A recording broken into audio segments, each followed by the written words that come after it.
I'm so glad to be here tonight. Elizabeth Power again. Sometimes I'm never sure when Facebook really goes live anymore. Listen, I'm so excited that you're here with us for the transformational change project that we're doing with Nilafar. It's just amazing to see how she's done this work. Now, I want to talk to you about three things that are really important. And there are three things you can do to overcome trauma to help yourself do that don't require therapy. They are all about learning, and no diagnosis is required for that. So I just want to cover those with you. I know we've all had a hard time with all the challenges of health in the last 12 months. All of the unrest and all of the discomforted people around the world, it's just been tough. That's been sort of a mass trauma. But we bring to that whatever history of traumatic experiences, that is, things that have so overwhelmed us that we couldn't cope for a minute, we have in our own lives. They could be from natural disasters. They could be from criminal activity. They could be because of health crises. They might be because of accidents at work or at home. But we still carry them no matter what. So here are three things that you can do that will make a big difference in your life as you try and minimize this impact that these things have had on your life so that you can do more of what you'd like to do with your life. First of all, these are all part of what we call self-psychology. They're about helping strengthen the self so that the self in relation, that is with other people, can be healthier. Not healthy, but healthier. I've pretty much decided that as far as I've come, I've always got that far to go again. So there are three things that we talk about. One is these interconnections that we have that we can use to help ourselves. We often miss. I mean, when's the last time you were in a meeting you really didn't want to be in and you thought about a great vacation you took and all of a sudden you were back there and you could feel the vacation before you got snapped back to the meeting? Or we remember a time when we felt really good and all of a sudden we feel flooded with warmth. You know, those are available to us every single day to help us do two things. One is overcome the feelings that we have of horror and dread and dismay and terror that may accompany things that have happened to us in the past. So they help us kind of smooth those, that it doesn't mash them down. It just says, here's a safe place where you guys can be, where you feelings can sit. And so using those interconnections to create kind of that container makes a lot of sense. The second one is developing sturdy relationships, and that comes with having the ability to regulate your feelings and know a little bit about some of the social skills that we need in life and some of the practices and how things work. And then the third one is expanding your ability to self-soothe. So let's go back up to the first one, which is these connections. These are so powerful, and we begin to form them from the time we are born. We form these connections that we have with other people, with places, with things, with objects of faith or belief, with foods that our family cook, and then we forget that we've got those when we're having a tough time. So let me ask you a question. On your phone, do you have special pictures of people you really hate?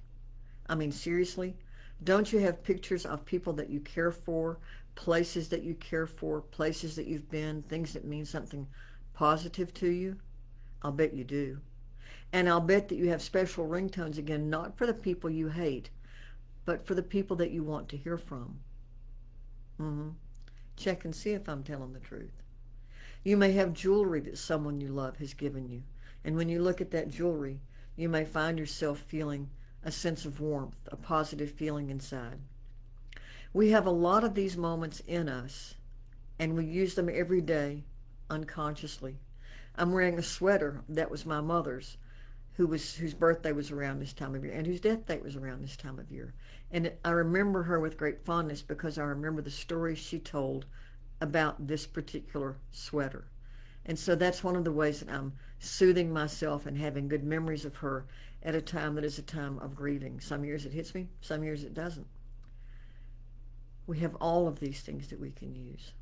Now, take just a minute and look around you, because unless you're in a hotel room because you're on a business trip, I'll bet you've got things all around you that remind you of positive moments or experiences in your life.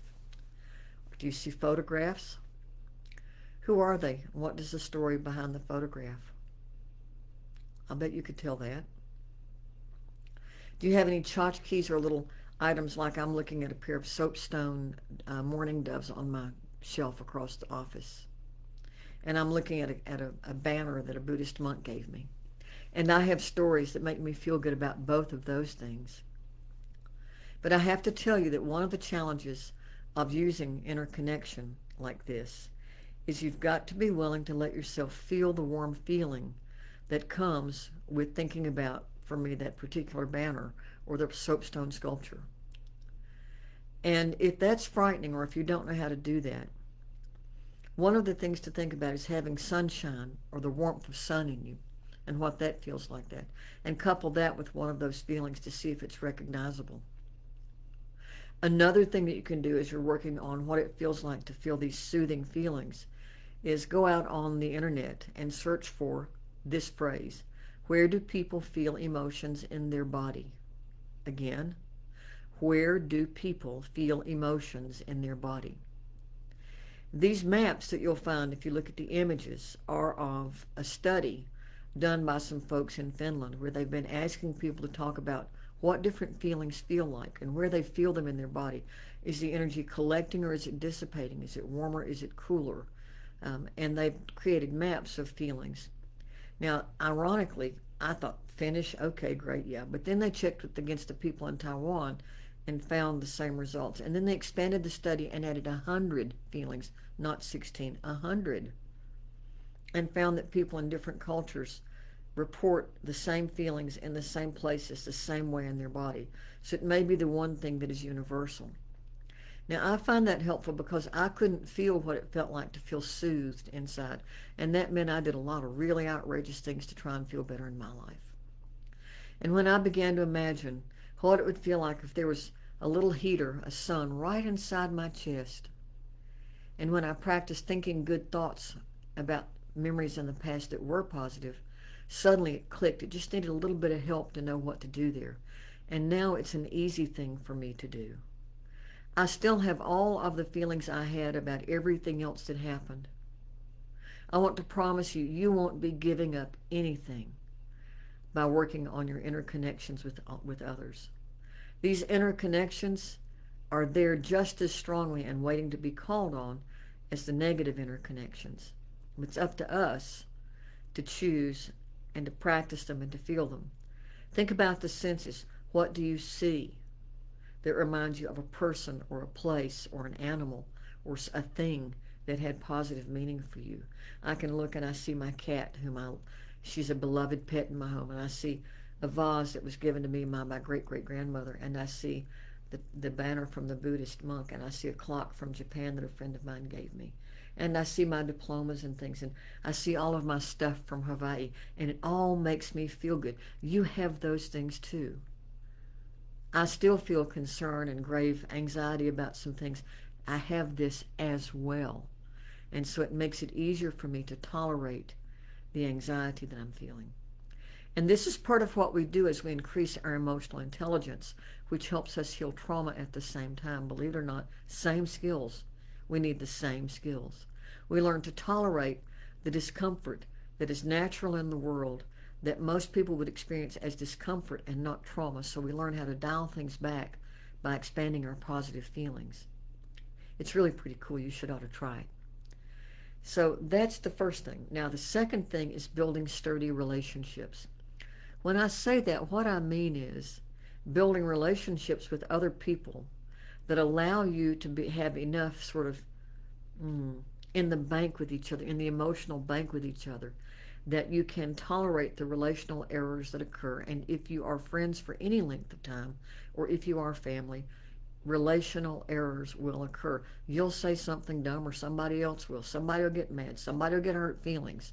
And you'll have to work on it or walk away from the relationship. Sturdy relationships involve using skills that reduce the risk of that happening. For example, here's a classic one with friends and people at work and folks in social settings. If you have a history of trauma, you've probably learned that one of the things that you should do is talk about it. And so you begin to tell people about it, and you begin to tell everyone about it. And people begin to walk away from you, or they don't give you the response that you want. And you decide that they really don't care about you, or they really don't care about what happened. I am not convinced that that's one bit true. Let me tell you what I think is happening. A fellow named Matthew Kelly wrote about the 7 levels of intimacy. And if you go out and read his book, it's a great book to give you a deeper understanding of what I'm talking about. The fact is that we all have these 7 levels of intimacy, and they seem to grow across cultures, but they last different lengths in different cultures, okay? So the first thing that we do when we meet somebody is we talk about cliches. Hey, how are you? How are you doing today? Oh, I'm fine, thanks. How are you today? The things we always say. The things that we always say to each other when we first meet someone. Once we've done an exchange of those things, it needs to be reciprocal. Each person needs to, it's like you toss a ball to the other person, they toss it back. So it's reciprocal. Then you move into to facts, and there are 3 levels of facts. There are really impersonal facts. You know, the sky sure is a pretty color of blue today, isn't it? Yeah, leaves are getting some coming out on some of the trees. Yeah, looks like it. You move through the impersonal facts, and you go down ultimately into personal facts. Yeah, I slept in this morning because it just felt good to lay there a few extra minutes. And then I got up and had to take care of the cat. That's a personal fact. So there are all these levels that you go through. Then you go into opinions. And and at the very bottom is the place at which you tell people about your deepest needs and feelings and your hurts and your injuries. Before that, there's not enough in the relationship on both sides to support the weight of carrying that information. Now, it might feel good to me to discharge the anxiety that I feel about carrying my story, but it may blow up the relationship if you haven't gone down through those 7 levels of intimacy. And a lot of us need some help in knowing how to do that. We just haven't ever thought about it. But here's what I tell you, and that is that almost every family teaches its children rules about social engagement and who does what when that are like this, unless the family is so overwhelmed by things that they can't, or maybe they don't know them.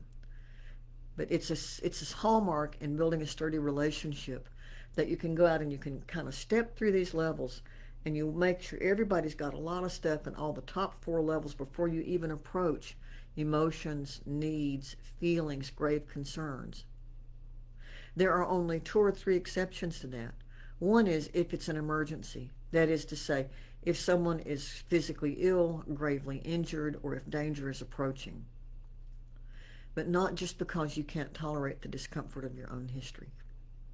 It's hard because if you have a history, and of course we all do, we're here for transformation. So when we're trying to transform these elements of our life that are uncomfortable, the biggest and hardest thing we need to do is love them because they bring us a lot of knowledge. And in relationships, when I began to actually find that the places where things broke down were the places where I learned the most about what I could do different, was the minute that some of my relationships went from being 1 year, 2 year, maybe 3 years, to 5, 10, and 15 years.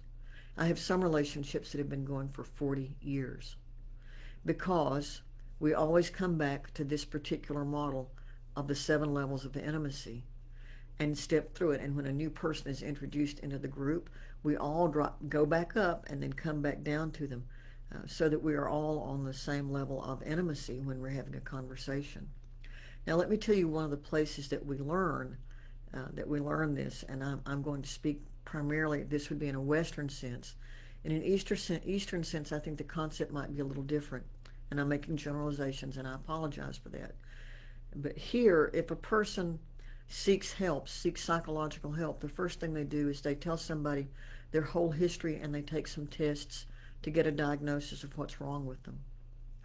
Then they go see the clinician, and the first thing they do is they once again tell everything about their lives that they can as the clinician gathers social history and finds out what's bothering the person, what's happened that might have caused this. And this is a deep and powerful relationship. Believe me, if you find a good therapist, you're doing really well, and this is a relationship you yearn for because you are truly known. And that's what we all long for. There are social settings and circumstances that we go into where we are told it's the same way, that it's the most powerful relationship we can have. Most notably, faith communities. And when you go into a faith community and you carry with you this history, and this is supposed to be, again, the most powerful relationship you have, it's very natural to tell the people in your faith community the same things you might tell the person you're in therapy with. I just want to say, please don't. Please stop and go down through the 7 levels with them. Build a relationship that allows you to see what happens if you make a relational error. If you have invested a lot in these people, and if you care for them and they care for you, then you have almost laid the groundwork and earned the right to begin to talk directly about some of the things that might have happened to you.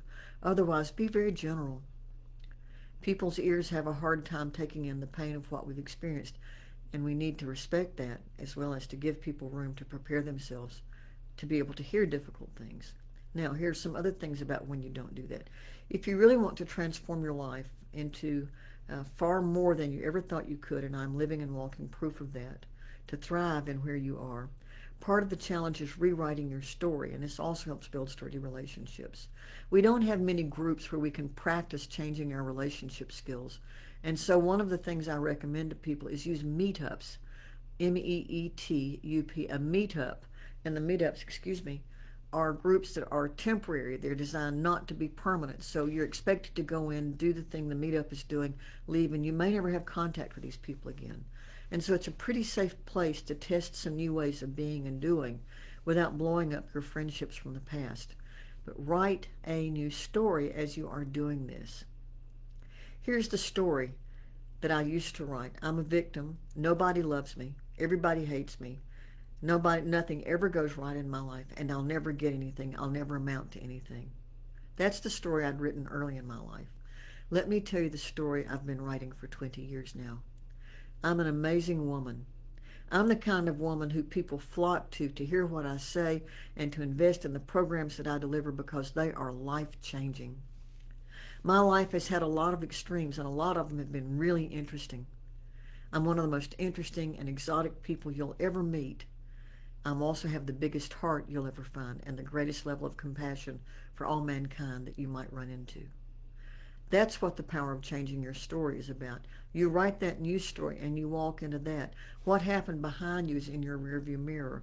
You really won't get nearly as far in your goals if you keep looking back than if you keep looking forward. And so these sturdy relationships where you have enough in the bank through settling in and doing some good work at levels 1, 2, and 3, in 7 levels of intimacy, that allows you to make a mistake in the relationship, maybe to forget a meeting, maybe to pull a no-show at an event.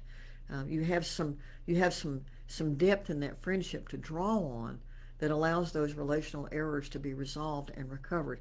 If you don't have that level of deposit into each other's bank, as it were, it's easy for the relationships to break up. Now, the third one I want to talk about, is recognizing your capacity to soothe yourself in healthier ways. And one of the things we talked about earlier in terms of interconnections is an example of just that.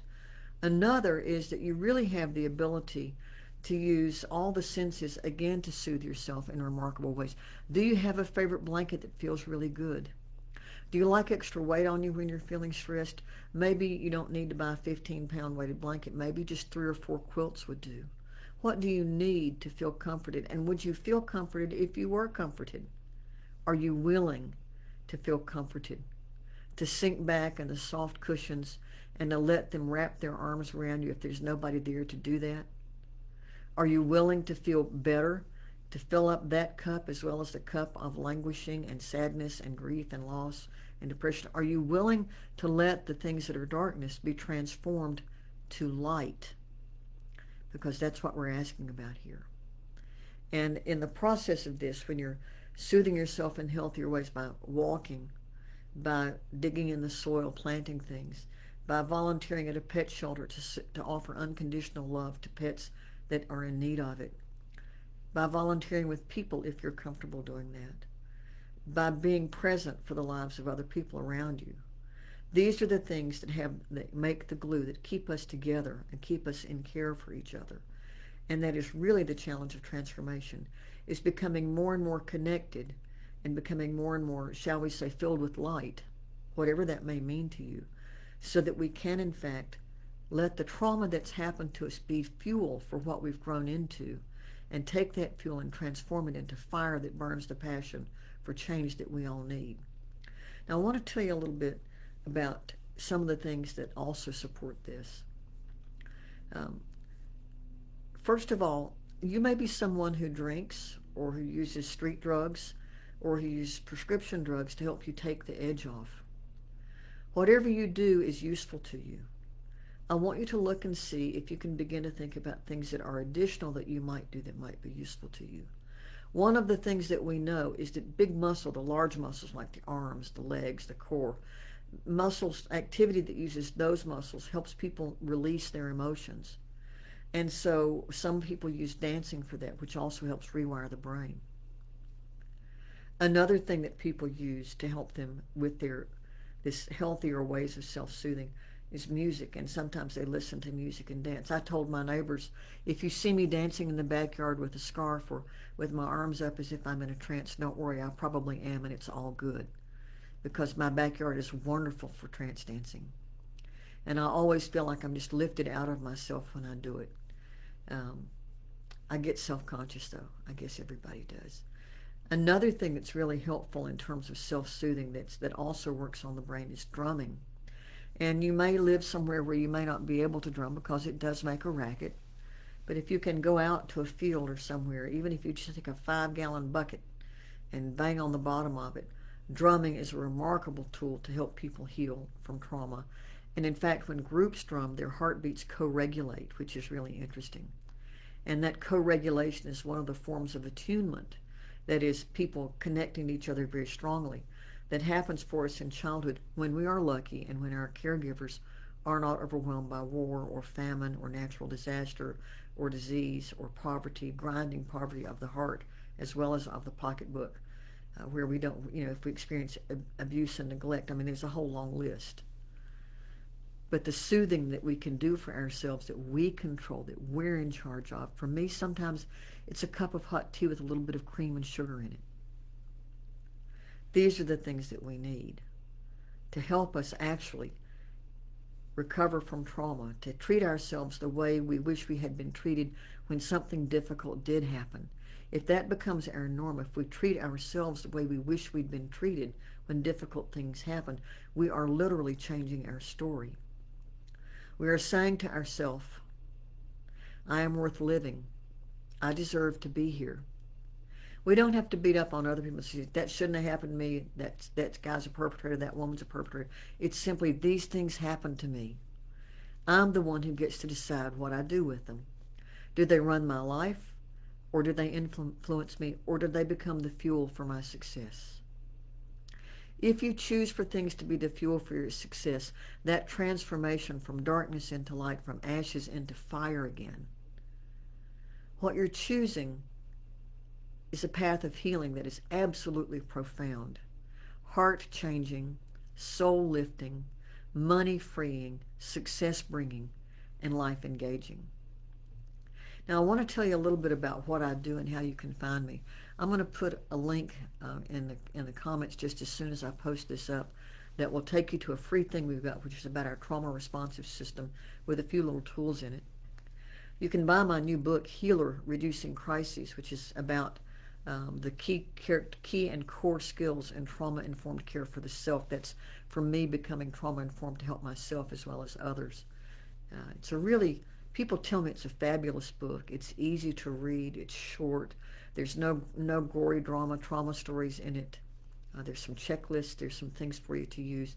You can buy that anywhere books are sold. You can buy it on Amazon.com, or Barnes & Noble can get it for you. You can also go out to my website, ElizabethPower.com. That's ElizabethPower.com, and I'll put that in the comments as well. And you'll under books, you'll find the Healer series, and there are links there if you want to buy a signed copy. We'd be happy to sign one for you. And at my website, ElizabethPower.com, you can learn about the coaching, the training, and the consulting we do. Right now, we're helping people in 4 different countries become trauma responsive through both online coaching and training, as well as through some in-person work.